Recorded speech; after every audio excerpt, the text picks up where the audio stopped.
యుద్ధంలో గెలవటం అంటే శత్రువుని చంపటం కాదు. ఈ మాట అతను పూర్తి చేస్తేనే బాగుంటుంది. అతని పేరు కొణిదెల పవన్ కళ్యాణ్ అనే నేను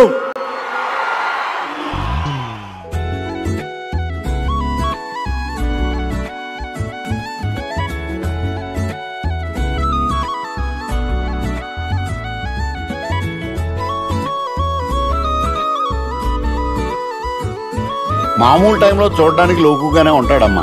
మనుషులంటే మర్యాద, మనన, గౌరవం అన్నీ ఉన్నాయి. కానీ ఎక్కడో తేడా జరుగుద్ది.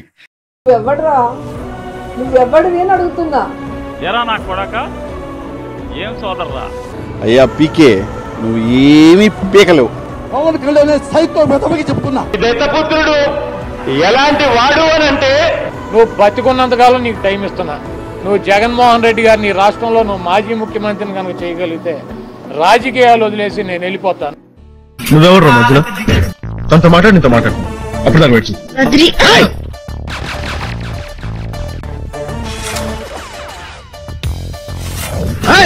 నువ్వు నంద అయితే నేను బద్రీనాథ్ అయితే ఏంటి? సహనం రా, ఇంతకాలం మిమ్మల్ని రక్షించింది.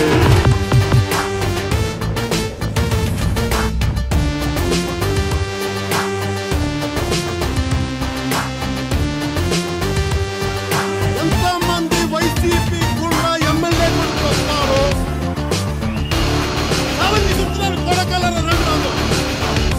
యుద్ధానికి మీరు పిలిచారు, మీరు నేను కవ్వించలా.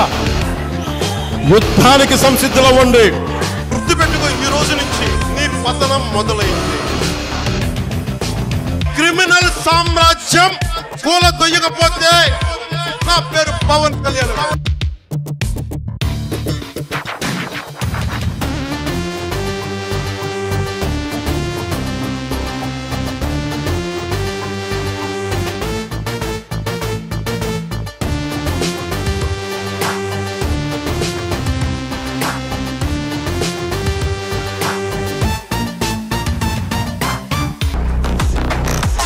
ఐదేళ్లుగా మా మాటే శాసనమంటూ యంత్రాంగాన్ని నడిపిన మంత్రులు ఓటర్ల తీర్పుకి తలొంచక తప్పలేదు.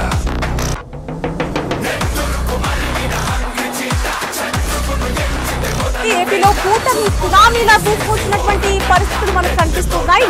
ఎగ్జిట్ పోల్స్ అంచనాలని కూడా కనిపించని చేస్తూ పవన్ పార్టీ విజయం సాధించింది.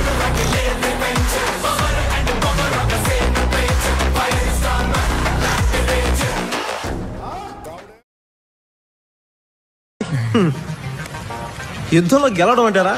శత్రువుని చంపడం కాదు సార్, శత్రువుని ఓడించడం సార్. ఏం చెప్పాను? ఓడించడం సార్. ఓడించడమే యుద్ధం యొక్క లక్ష్యం. Okay sir. చంపడం కాదు.